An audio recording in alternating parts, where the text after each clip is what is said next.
Hey, what's up guys? Thanks for tuning in and welcome back to my channel. So today I'm going to do a demo and review on the Nars Velvet Matte Skin Tint. I was super pumped when this came out because the other Nars foundation that came out last spring, I believe, was the Luminous All Day. I never bought that one, I just got the sample and it was okay, but I was addicted to the Nars Sheer Matte. They discontinued that one, so I was just kind of like, whatever. So when they came out with this, I was thinking, okay, this will be perfect for the summertime because 1, it'll give me SPF, 2, it'll throw some color back into my skin, and 3, it's not heavy. I'm not a hardcore full coverage kind of girl. I wear foundation to add some color to my skin because I feel like my face is way lighter than the rest of my body, and also to make everything look nice and smooth. So we're gonna go ahead and jump right on into this. I'm gonna start off with color correction first. I do not have on anything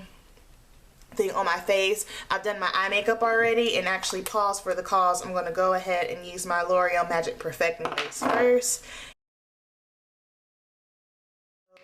We got that going, so I'm just going to give it a little shake because it is a little runny.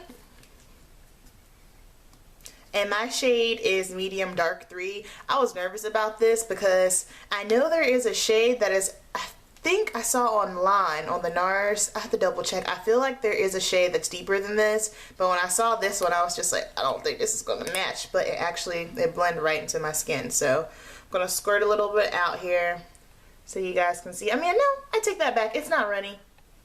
It's creamy. It's not thick. It's not runny. It's not a serum. And I am going to dot it on my face. Let me zoom in so you guys can see a little better.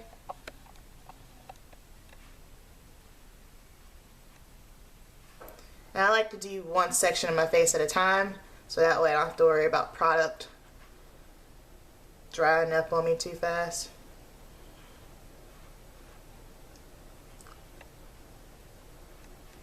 And again, this is not going to give you a full coverage. So if you're a girl that likes full coverage foundation, you won't like this. Or if you are dry, you definitely will not like this because this is a matte all day.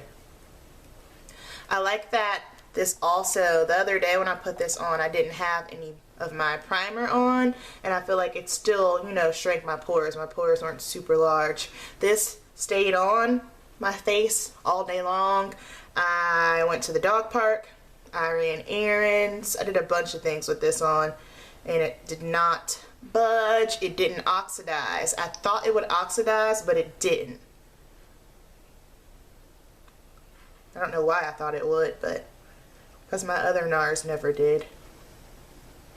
So you can see your difference here. This is the side that doesn't have anything, and then this side has it. So I feel like this side just definitely has more of a color to it, and it's smoother.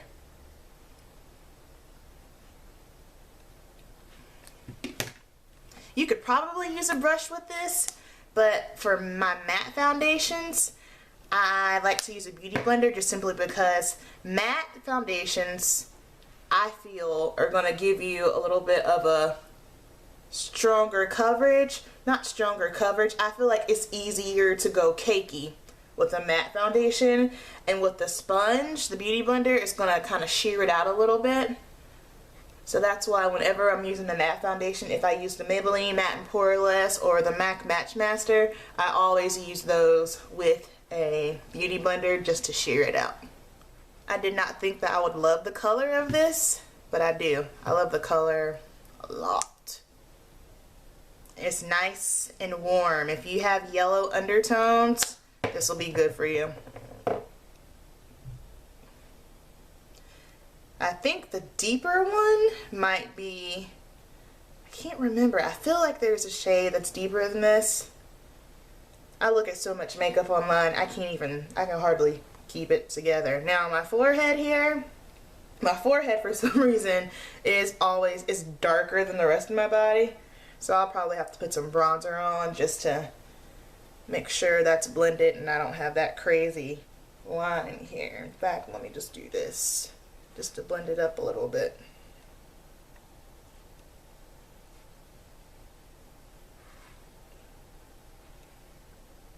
Alright, Alright, so I have a little bit left over and I don't want to waste it, so I'm just gonna put it on here, build it up a little bit. I mean, I feel like for me, this is more than enough coverage for me. Only thing I really care about covering is if I am dark up under the eyes. Some days I am, some days I'm not, but with the color correcting, that helps a ton. And I feel like that keeps you from over applying foundation or concealer as well. Okay, so that is what we're looking like. I feel like my skin definitely is matte, but it's not too matte.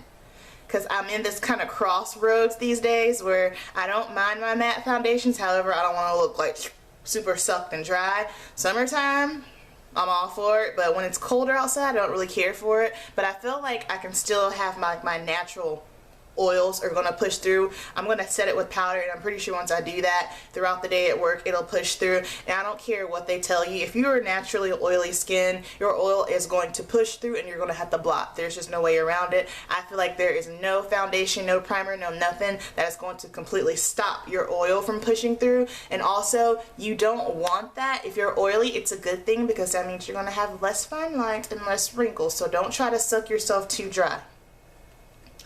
So I am going to, just checking it out in the mirror and the camera, I'm going to go ahead and finish up the rest of my face, and I will be right back. Alright guys, so I am back. I finished off the rest of my face. I did a little contouring and highlighting. I used the Anastasia Beverly Hills Cream Contour Kit in Deep.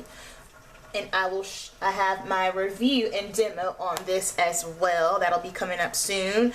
And then I set everything with my Sacha Buttercup powder, set my contour with the NYX Singles Contour in Hollow, put on MAC blush in Raisin, little highlight, and that's it. And most importantly, since I do have on matte foundation, cream, contour, and highlight, I have to set with this, otherwise I'm going to look cake face. So this will keep everything in place, and because this is a mattifying foundation, my oil isn't going to go crazy pushing through. My oil still will push through, but it'll just control it. So overall, as far as the Nars Velvet Matte Skin Tint goes, I like it a lot. I like it because it's matte, but it's not as mattifying as something like my MAC Matchmaster. I love that foundation. It is a great foundation, but it's mattifying. Same thing, oh, my Kat Von D Lock-It foundation. That is a very mattifying foundation. I like those two. Those are my favorite. However, if I want to have matte, but something that's not as full coverage or high coverage, or as far as like weighing me down, although I don't really feel those that much, I feel like this does a great job of controlling the oil, giving me a little bit of color, and it's not heavy. So if you are dry skin, you will not like this. If you like more of a dewy natural look, you will not like this. But like I said, summertime, this is going to be my jam. So I hope you guys enjoyed this product review. Let me know if you've used this foundation and your thoughts on it. Don't forget to like, comment, subscribe, and thank you so much for watching. Don't leave me anything mean because you know I don't like that. And that's it. That wraps up the video. I'll see you guys soon.